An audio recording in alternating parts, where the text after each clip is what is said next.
ज्ञानान मुक्ति, मुक्ति के विषय में बात चल रही थी। तो मुक्ति का अर्थ है दुखों से छूटना। सब लोग दुखों से छूटना चाहते हैं। कितने परसेंट छूटना चाहते हैं? 100%। और केवल दुख से छूटना ही नहीं चाहते, साथ साथ आनंद प्राप्त करना भी चाहते हैं। दुख निवृत्ति अलग चीज है, आनंद प्राप्ति अलग चीज है। दोनों में अंतर है, दोनों अलग अलग हैं। कुछ लोग बहुत भ्रांति में हैं। वो क्या समझते हैं कि दुख छूट गया बस यही आनंद है, और अलग आनंद कुछ नहीं है। अलग से आनंद कुछ नहीं है, दुख निवृत्ति को ही आनंद कह दिया जाता है, ऐसा वो मानते हैं। तो मुक्ति में क्या होगा? दुख छूट जाएंगे, बस इतनी ही मुक्ति है। आनंद वानंद सुख सुख कुछ नहीं मिलेगा, ये भ्रांति है। वेद और ऋषि ऐसा नहीं मानते। वो ये मानते हैं दुख भी छूटेगा और सुख भी मिलेगा। दो अलग अलग चीज़ें हैं। मुक्ति में दोनों होगी, इन्हीं दोनों के नाम मुक्ति है। दुख भी छूटना चाहिए, सुख भी मिलना चाहिए। कहीं कहीं लोग दुख निवृत्ति को गौण अर्थ में आनंद प्राप्ति कह देते हैं। वो कहना अलग बात है, पर वास्तविकता अलग चीज़। बहुत सी बातें हम वास्तविकता से अलग कहते हैं, वास्तविकता वो नहीं होती, पर वो कह देते हैं, चल जाता है, लोग समझ लेते हैं। जैसे एक व्यक्ति को चोट लग गई घुटने में। वो डॉक्टर साहब के पास गया। डॉक्टर साहब, बहुत दर्द हो रहा है, मुझे चोट लग गई, घाव भी हो गया, खून भी निकल रहा है, ज़रा इसको ठीक करो। तो डॉक्टर साहब ने कहा ठीक है बैठो। तो उन्होंने वो निकाला डेटॉल वेटॉल, थोड़ा घाव साफ किया, थोड़ी दवा लगाई, फिर पट्टी बांध दी, फिर 2 गोली पेन किलर दे दिया। दर्द हो रहा है? हाँ। ज़्यादा हो रहा है? हाँ। अच्छा ये गोली खा लो, एक अब खा लो, एक शाम को खाना, फिर कल फिर आना, फिर आगे देखेंगे। तो वो घाव साफ कर दिया, दवाई लगाई, पट्टी बांधी, 2 गोली खिलाई पेन किलर। तो अगले दिन तक उसका दर्द ठीक हो गया। और वो फिर आया डॉक्टर साहब के पास दिखाने के लिए। डॉक्टर साहब ने कहा कल फिर आना। अगले दिन फिर गया, पूछा हाँ सुनाओ आज कैसा लग रहा है?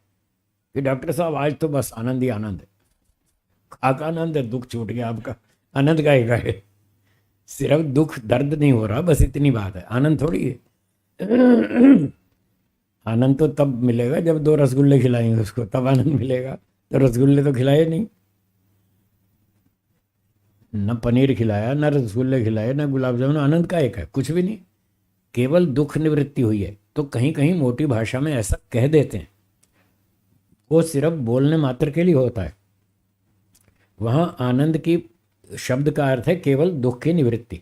पर मोक्ष ऐसा नहीं है। मोक्ष में तो ये चोट वाला दुख भी हट जाएगा और रसगुल्ले खाने का सुख भी मिलेगा, दोनों बातें वहाँ।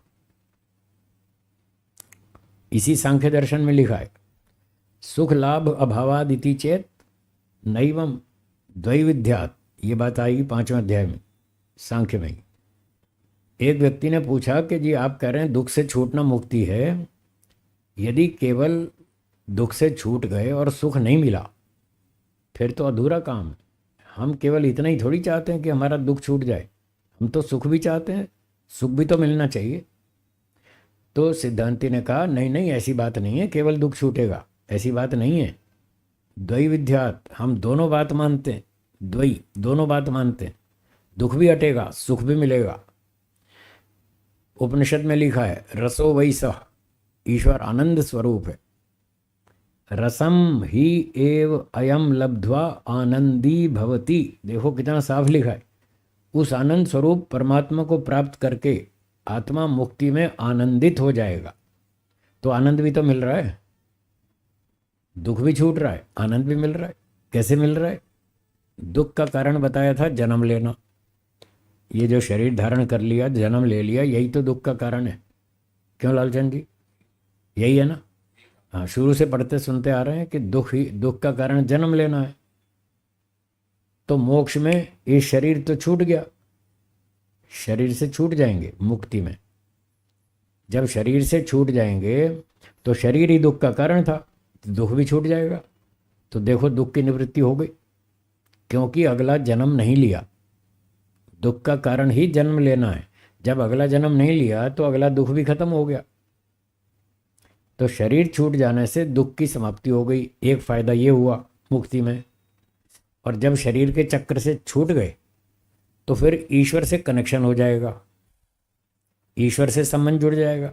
आज शरीर के साथ संबंध है, शरीर से संबंध टूट जाएगा, ईश्वर से जुड़ जाएगा, ये मुक्ति है। जब शरीर के संबंध से दुख आ रहा था तो ईश्वर के संबंध से क्या आएगा? सुख आएगा। ईश्वर में सुख है या नहीं है? आधा या पूरा? बस तो फिर पूरा आएगा ना। आप बिजली की तार को छुएंगे तो आधा करंट थोड़ी आएगा, पूरा ही आएगा। पूरा करंट आएगा जितना उसमें 220 वोल्ट है तो 220 ही आएगा, तो 20 वोल्ट थोड़ी आएगा, पूरा ही आएगा। जब ईश्वर से कनेक्शन होगा तो उसका पूरा आनंद मिलेगा। तो मुक्ति में दोनों बातें, प्रकृति से संबंध कट, इसलिए दुख छूट गया, ईश्वर से संबंध जुड़ गया, वहाँ से आनंद मिलेगा। इसलिए कहा द्वैविध्यात, हम मानते हैं दोनों बातें हैं मोक्ष में। तो बस यही हमारा लक्ष्य है, जो कि मोक्ष में पूरा होगा, यहाँ तो होगा नहीं।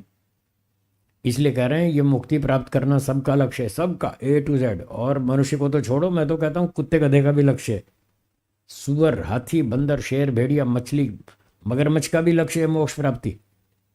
वो प्राप्त कर नहीं पाएगा, वो अलग चीज़ है, लक्ष्य तो उसका भी है। क्या सुअर, कुत्ता, सांप, बिच्छू, मगरमच्छ दुख भोगना चाहता है? छूटना चाहता है या नहीं दुख से? कितने %? बस तो फिर वो भी 100% ही छूटना चाहता है। वो कहाँ 2% भोगना चाहता है? क्या वो सुख नहीं चाहता? कुत्ता गधा सुख नहीं चाहता क्या? चाहता है। कितने %? 100%। तो उसका लक्ष्य भी वही है, पर उसके पास साधन नहीं है, ऐसी बुद्धि नहीं है, ऐसे हाथ नहीं है, बोलने के लिए भाषा नहीं है, पढ़ाने के लिए टीचर नहीं है, कोई पढ़ने की किताब नहीं है, कोई सिलेबस नहीं, कोई स्कूल नहीं है। इसलिए वो उस योनि से सीधा मोक्ष में नहीं जा पाएगा। उसको अपना दंड पूरा करके लौट के मनुष्य बनना पड़ेगा। फिर यहाँ उसको साधन मिल जाएंगे, फिर वो भी पढ़ाई करेगा, वो भी 100 में से 100 नंबर लाएगा, तब जाके मोक्ष होगा। तो मोक्ष तो उसका भी लक्ष्य है।